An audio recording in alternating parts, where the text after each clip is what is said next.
大家好，我係越野跑手黃浩聰。係今次 Project Endless 冰島係 plan 咗3年啊，早3年前啦就跑咗4徑，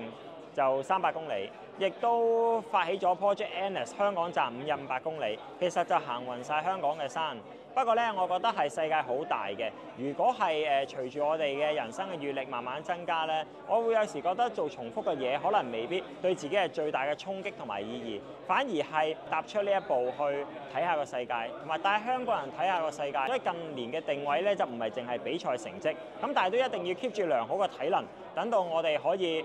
係去更遠大嘅、更長遠嘅路。咁我覺得唔係淨係一個5日挑戰嘅 planning 咁簡單，而係成個人生嘅啟發。由我開頭係想做環遊世界，但後尾慢慢又面對咗現實嘅情況下，我覺得係5日500公里咧係一個幾好，俾自己、俾參加者、俾攝影師都係一個易消化嘅挑戰嚟嘅。而最後會製成紀錄片，而過程中係會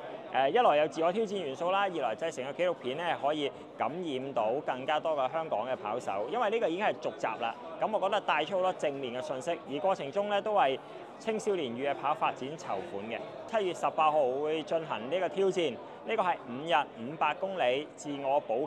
給嘅挑戰，佢係 Project Endless 冰島站。請大家密切留意呢個挑戰啦！